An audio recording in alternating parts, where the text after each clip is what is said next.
कहानी का चस्का में आज मैं लेके आई हूँ तेनालीराम की कहानी स्वर्ग की खोज। बहुत समय पहले की बात है। विजयनगर नाम का राज्य था।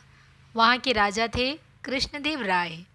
वह हमेशा अपनी प्रजा और राज्य के सुख व शांति के लिए काम करते रहते थे। उनके राज्य में तेनालीराम नाम का एक कवि भी था जो बेहद ही चतुर और बुद्धिमान था। इसी कारण राजा बिना उसकी सलाह के कोई भी काम नहीं करते थे। यही बात राज्य के सभी दरबारियों को बहुत खटकती थी और वो मौका ढूंढते रहते थे कि कब उन्हें तेनालीराम को नीचा दिखाने का मौका मिले। एक दिन राजा ने सभी मंत्रियों और दरबारियों को राज्यसभा में हाजिर होने को कहा। उन्होंने सभी को संदेश भिजवाया कि उन्हें किसी सवाल का जवाब चाहिए जिसका उत्तर जानने के लिए वह बहुत उत्सुक है। राजा के संदेश पर अगले दिन सभी दरबारी और मंत्रीगण राज्यसभा में उपस्थित हो गए। सभी जानने के लिए बेताब थे कि आखिर राजा किस सवाल का उत्तर जानना चाहते हैं। तभी राजा ने सभी लोगों का राज्यसभा में स्वागत करते हुए कहा, बचपन में मैंने एक जगह का नाम सुना था जिसे दुनिया में सबसे सुंदर माना जाता है। वह है स्वर्ग।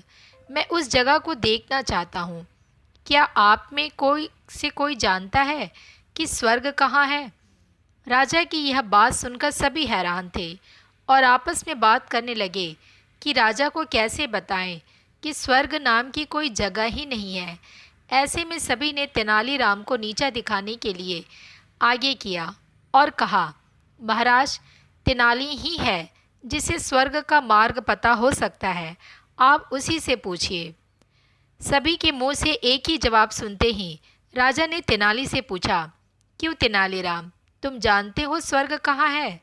तेनालीराम बोला, जी महाराज, मुझे मालूम है स्वर्ग कहाँ है, लेकिन आपको वहाँ ले जाने के लिए मुझे 2 महीने का समय और करीब 10,000 सोने के सिक्के चाहिए होंगे। तेनालीराम की बात सुनकर राजा तैयार हो जाते हैं। वह कहते हैं, तेनाली, मैं तुम्हें समय और सोने के सिक्के दोनों ही देता हूँ, लेकिन 2 महीने पूरे होने के बाद तुम्हें मुझे स्वर्ग ले चलना होगा। अगर ऐसा नहीं हुआ तो तुम्हें दंड दिया जाएगा। राजा की यह बात सुनकर सभी दरबारी मन ही मन मुस्कुराए और सोचने लगे कि स्वर्ग तो है ही, ऐसे में तेनालीराम को दंड तो भुगतना ही होगा। लेकिन तेनालीराम के चेहरे पर तनिक भी सिकन नहीं था। उसने राजा से 10,000 सोने के सिक्के लिए और वहाँ से बाहर की ओर चल दिया। धीरे धीरे समय बीतने लगा और 2 महीने भी निकल गए, लेकिन तेनालीरामा का कोई अता पता नहीं था। राज दरबार में बातें होने लगी कि तेनाली 10,000 सोने के सिक्के लेकर भाग गया। यह बातें जब राजा के कान तक पहुंची तो वह तेनालीरामा पर बहुत गुस्सा हुए।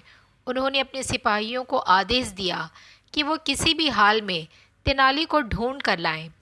सिपाही तेनालीराम की खोज में निकल ही रहे थे कि तेनाली दरबार में खुद ही हाजिर हो गए। राजा ने गुस्से से पूछा, कहाँ थे इतने दिनों से? तेनालीराम बोला, महाराज, मैं स्वर्ग की खोज में गया था।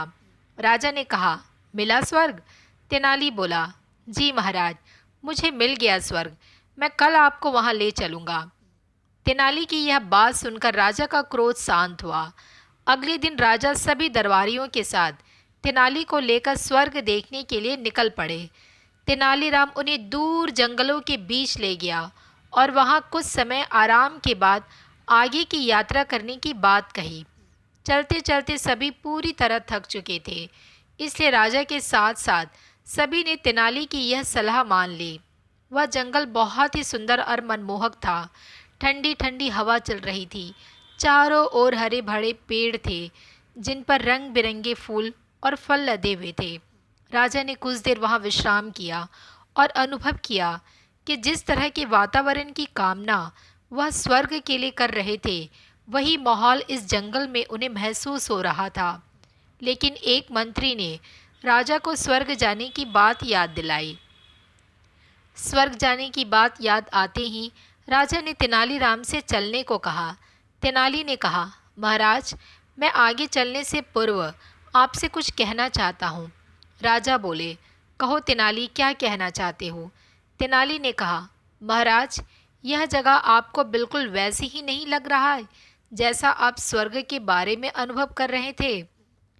राजा ने कहा, हाँ, इस बात पे तो बिल्कुल भी शक नहीं कि यहाँ का वातावरण बहुत ही शांत और मन को प्रसन्न कर देने वाला है, जैसे मैंने स्वर्ग के बारे में सोचा था।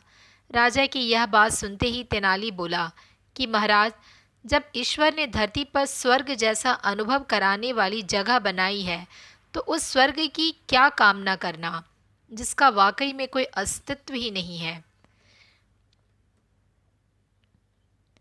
राजा को तेनाली की बात समझ में आ जाती है। राजा कहते हैं, तेनाली, तुम बिल्कुल ठीक कह रहे हो, लेकिन उन सोने के सिक्कों को क्या जो मैंने तुम्हें दिए थे? तेनालीराम ने कहा, महाराज, मैंने उन सिक्कों से यहाँ मौजूद सभी पेड़ पौधों के लिए खाद वगैरह खरीदे हैं, ताकि जिस स्वर्ग को आप देखने के लिए अपने राज्य को छोड़कर इतनी दूर आए हैं, उस स्वर्ग को अपने ही राज्य में जगह दी जा सके। तेनाली की यह बात सुनकर राजा खुश हो जाते हैं और राज्य लौटकर तेनालीराम को उसकी बुद्धिमानी के लिए इनाम देते हैं। तेनालीरामा और स्वर्ग की खोज कहानी से सीख मिलती है कि बुद्धि से अगर काम लिया जाए तो कोई भी काम असंभव नहीं होता, बस ज़रूरत होती है सही दिशा में सोचने की।